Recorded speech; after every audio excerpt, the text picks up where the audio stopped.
For the last 2 days, I've tried to show you a trick for writing our reasons in if-then form and told you there were a few that didn't come that way and you just have to memorize them. But what I have in front of you right now is a list of everything that we have learned in Chapter 1 and Chapter 2 that we can use. This can be found in it's in the class resources category. It's also within this week's, it's just posted as a resource at the bottom of the list. And you should probably print this off so that you have it as a reference, because we're going to add to this as we get into Chapter 3 and 4 and 6, and we're just going to keep adding on to this. But it's a really good resource to have.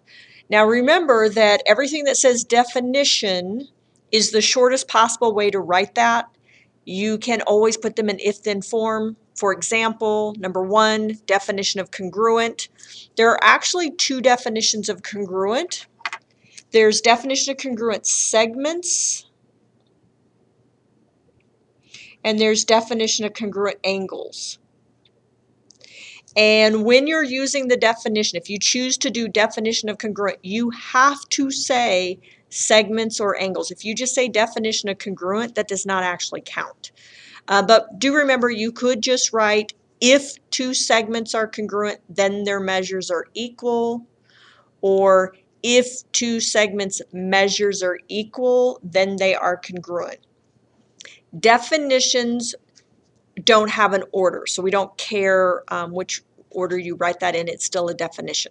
So there's several definitions. There's a couple of postulates and theorems that we've learned.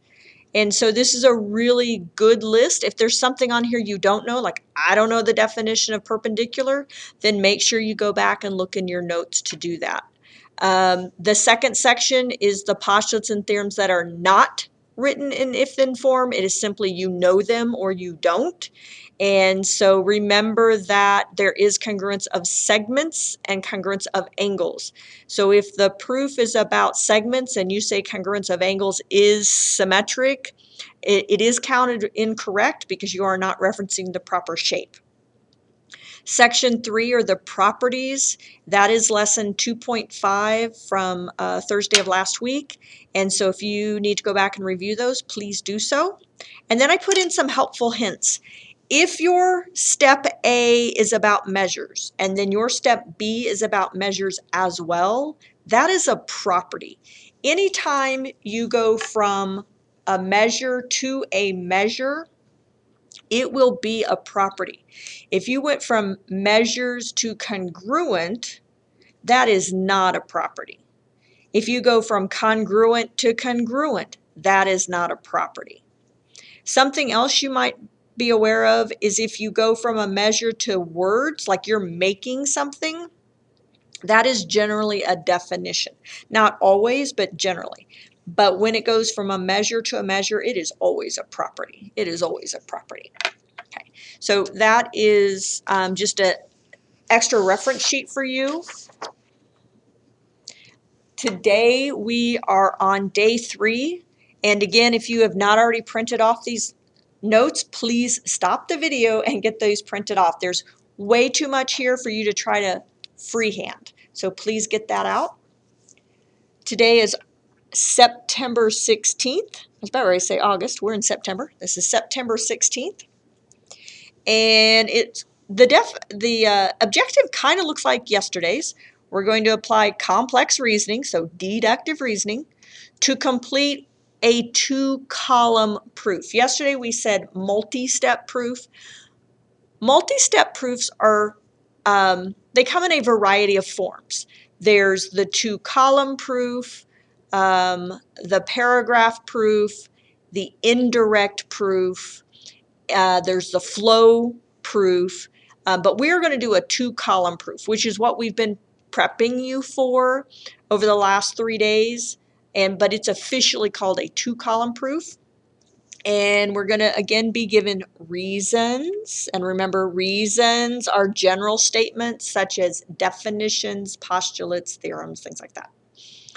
So the structure of a proof will always be a question, and then your body of your proof is the answer. So all of this is the question. And how it looks is you'll be given something, so that's where you start.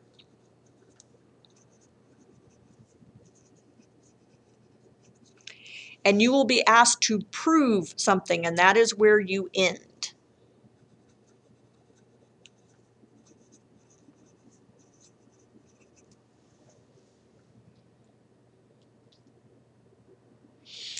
Also in the question will be a picture,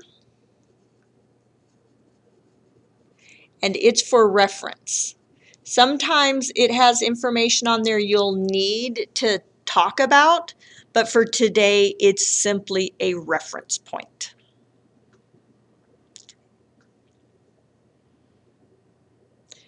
So our two columns are the statements and the reasons. The statements are like the algebra that you did, and the reasons were the properties. And how you do a proof, formally do a proof, because you've been doing a proof, you just didn't know you were doing it formally. The formal way to do the proof is you need to write down the given statement. So like if I give you a math problem, why did you write it down? Because it was given. So the reason is given.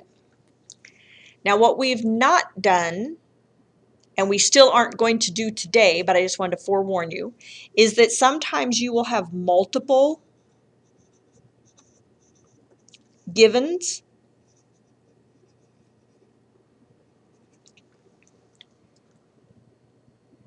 And if you have multiple givens, you can write them at different times.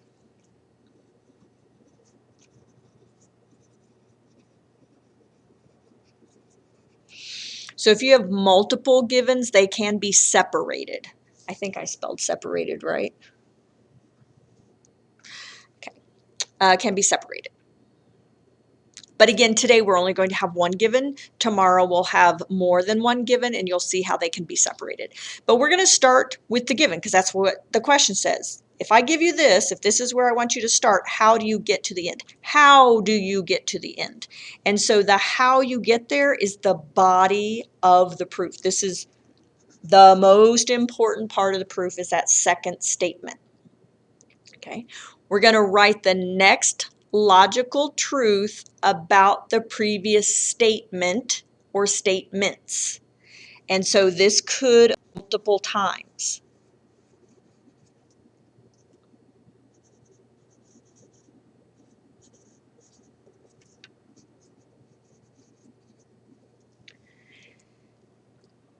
What do I mean by multiple times? Remember yesterday's homework? You had an A, a B, and then a C. And in some places you had an A, a B, a C, and then a D. Well, that's occurring multiple times. I referred back to the previous question or line, and then I referred back to the previous line, and then I referred back to the previous line. So that is like yesterday.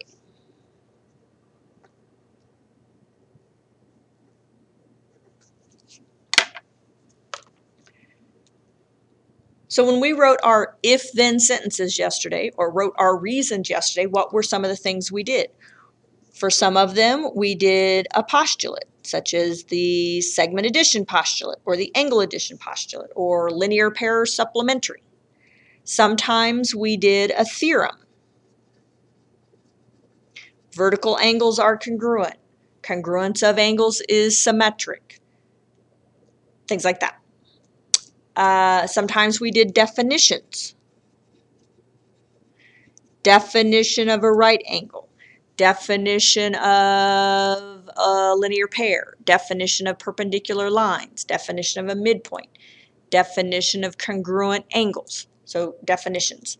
And then sometimes they were just properties. Substitution property.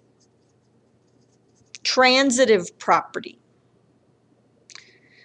So everything you did yesterday and the day before, you're still doing. That's what we're going to do. What's going to happen is just the appearance of the questions, but you're still doing the same thing you did yesterday. Okay, So the very last thing you're going to do is make sure that the proof from the question, is written last. So write the prove statement because it's the only thing you have left to do. So yesterday and the day before, did you ever write down the word prove? Proven? Because? No, you did not.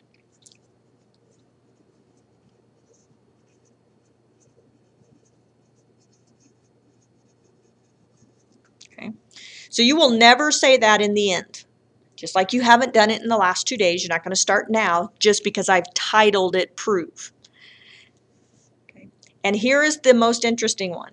If it's in the prove, it wasn't given to you. It told you where you needed to end.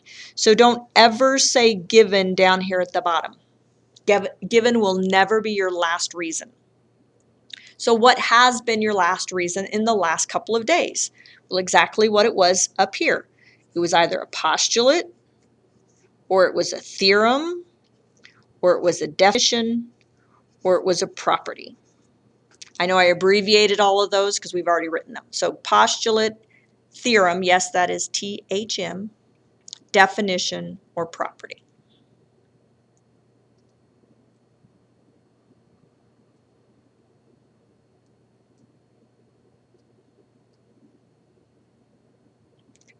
So one more time. You are doing exactly the same thing today that you did yesterday. The difference is the appearance of the question. Okay, so we have an example 0. I do not want you writing this down. I just want you to follow along. So if I covered up the question, this would look exactly like it did yesterday. The difference is it said A, B, and C, and today it says 1, 2, and 3. So it's exactly the same thing. But because it's called a 2-column proof, it really is a proof, then there are certain things that have to occur. You have to be told where you are starting, and you have to be told where you are ending. And they're going to give you a picture to reference. So I somehow have to get from the fact that I have a linear pair and get down to telling you that those measures add up to 180. But I'm going to do exactly what I did yesterday. Why can I write down angle 1 and angle 2 form a linear pair? Because it was given to me. Remember, given is the only reason that's not a rule. It's just an acceptable reason. So I was talking about angles 1 and 2 in the first step. I'm still talking about angles 1 and 2 in the second step. So why did I go from linear pair to supplementary? Because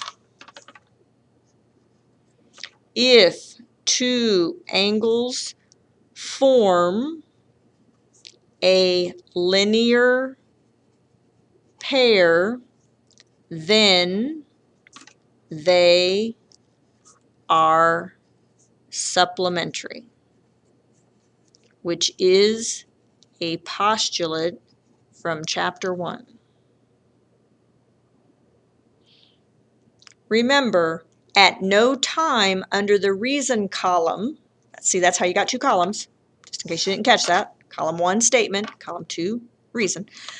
At no time in column 2 should you ever have specific names, because those names could constantly be changing, where that postulate never changes.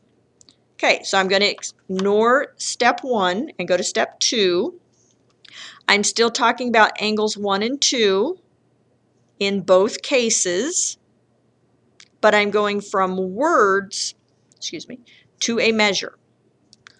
Why can I still talk about angles 1 and 2 but change from words to a measure?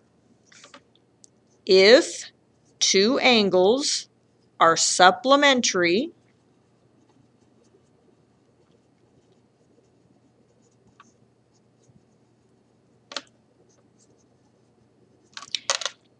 then their measures add up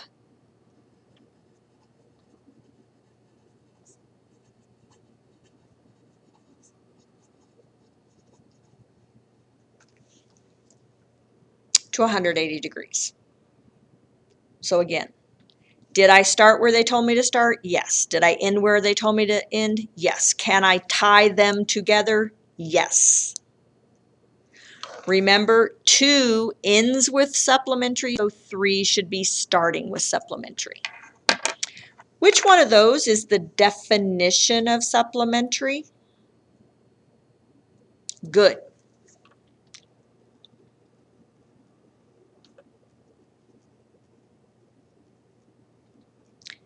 Number 3 can be written as the definition of supplementary instead of that sentence.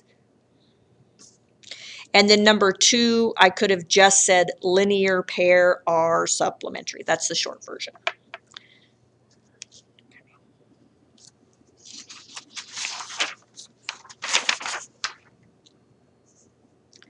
Okay, so let's get to the examples that you're going to do with me. Okay, so example number 1, you are given that points B, C, and D are collinear, so they're on the same line, that the length of BC is the same as the length of CA, and the length of AC is the same as the length of CD. So you've got this big giant piece of given information. So I know I said there was only going to be one piece of information that's given, and I swear that is just one piece. So we're going to write it down all at once. Why? Because it was given.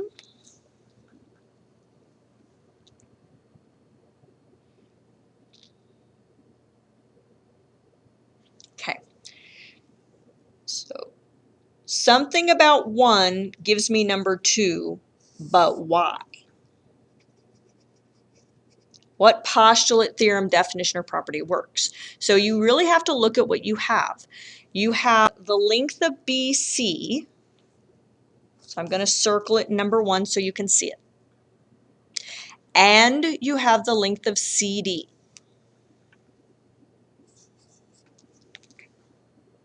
Great.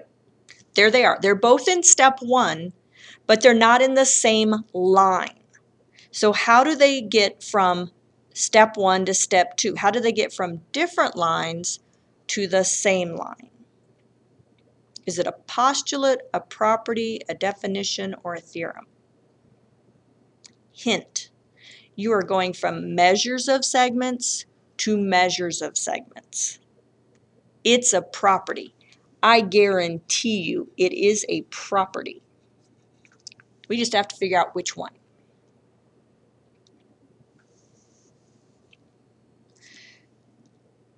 Okay, so somebody probably has said substitution property, and it is or could be the substitution property. You could replace the length of CA with the length of CD, and that's not wrong. But I looked at it this way. See this 2 right here, the length of CA and the length of AC? That's the same thing. That's a duplicate, which ties them together. So it's the transitive property. And again, you can just put PROP for property, transitive property. If you put substitution property, that's fine. Okay, so I'm going to ignore number 1. And I'm going to look at 2 and 3. How does 2 relate to 3? How do I even know they do relate? They both are talking about BC and CD. So they relate. We've just transferred from measures to congruent segments. Measures to congruent segments. So I'm going to use my trick because maybe I don't know what the answer is. So I'm going to use my trick. If the measure of 2 segments is equal, then they being the segments, are congruent. If the measure of two segments is equal, or if two segments have the same measure, either one of those was right, then they are congruent. Okay. So now we're going to ignore 1 and 2, and we're going to look at 3 and 4. And at first it doesn't seem like they're related, but this is where my picture is going to help me. Okay, I now know that segment BC is congruent to segment CD, which has to do with segment BD. And there it is. There's segment BD. So this really does get me going. So what do we know about bisects? We know that bisects is caused from two congruent segments. So if two segments are congruent, then there is a segment bisector. Oops. Let me get that pulled over in the middle. Okay. So if two segments are congruent, then there is a segment bisector.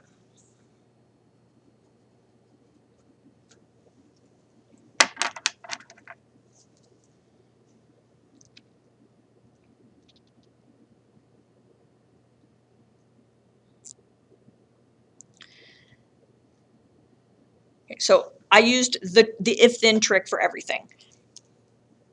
But I can tell you that both 3 and 4 can be written shorter. Number 3 is a definition. Does anybody know which definition it is? Oh, good. I'm hoping like all over Lake Havasu City, people are like, definition of congruent segments, because that is it. This is definition of congruent segments. Okay, so you could write that instead if you wanted. And then number 4 is also a definition. That one's definition of a segment bisector. Okay. But again, I'm not the biggest fan of that, because if you put it in if-then form, you can see it. I ended with congruent, therefore I started with congruent, because it's always a chain of events, Okay, and our last example, number 2, we are told that the two segments intersect at point E, and in the end, we need to be able to show that there are two angles in this picture that have the same measure. So that's where we're going to end up with. We went from intersecting to, woohoo, yay, there's measures. Like, how do you get from there to there? That's why there's a proof, to get from segments to measures. So first off, how do we know that the two segments intersected in the first place? Yep, because it was given.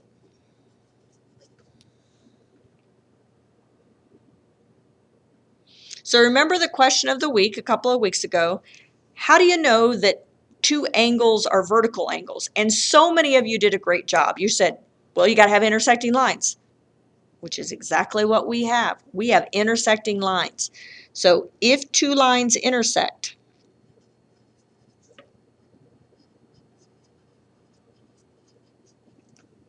then they form vertical angles. Remember, your reason should never have a name in it. It should be generic. Now, I know a couple of you are probably saying,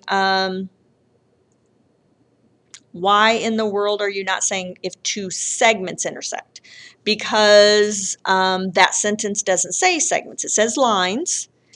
And I know the picture is segments, but remember, segments are part of lines, so you're okay.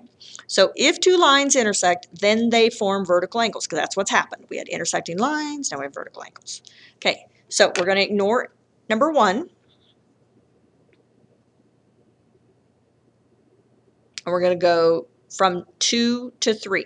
Now notice step 2 and step 3 are both still talking about the same angles, angle AEC and angle BED, but we're going from the words vertical angles to the symbol congruent, which should make sense because we're ending with vertical angles. So that's where we're going to start. If two angles are vertical angles, not just vertical, vertical angles, then what happened? Oh, okay. So if two angles are vertical, then what happened? Then they are congruent. And you can spell out the word congruent or you can use the symbol. Okay. So one more time. The intersecting lines gave me vertical angles. The vertical angles gave me congruent angles. And so now we're going to, ooh, whoops. Sorry about that. Okay. So now we're going to ignore 1 and 2. We're going to go to 3. So you'll notice step 3 and step 4 are still talking about the same exact angles, but we went from congruent to equal measure. So if two angles are congruent, and again you can spell it out or you can use the symbol, then, okay, so if two angles are congruent, then what happened? Then their measures are equal. And you can use the symbol.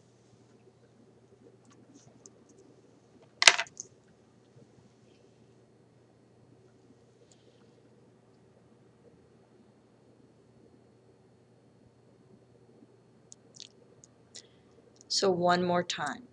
I promise you, you are doing exactly the same thing as you did yesterday. I promise. It just looks different because I've given you the actual question and then you're filling in the answers.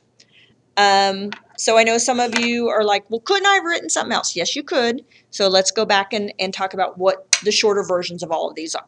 So number 2, intersecting lines were forming vertical angles. That's a definition. If you're forming something, that's a definition of vertical angles, not the definition of vertical. Vertical's up and down. Number 3 is not a definition. It is a theorem. There is a short version of it. Vertical angles are congruent, but that is not a definition. You aren't forming something. Something's happening to those vertical angles. So that is vertical angles are congruent. And then vertical congruent angles, their measures are equal to 180. Sorry, that is not at all what's written on that paper. If two angles are congruent, then their measures are equal. I know that doesn't sound like it's forming something, but it is. And this is the definition of congruent angles. Again, you can write those out. You do not have to use the abbreviations. Dry throat, sorry about that. Okay. So when you're doing your homework, if you need help, remember you have this list that you can print off or look at. Please do so.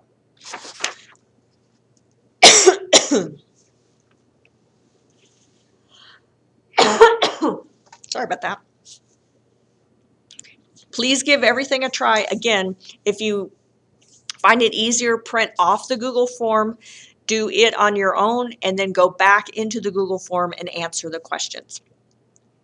If you have any questions, please email your teacher, set up a Zoom, just do a phone call, answer through email, but go ahead and ask for some help.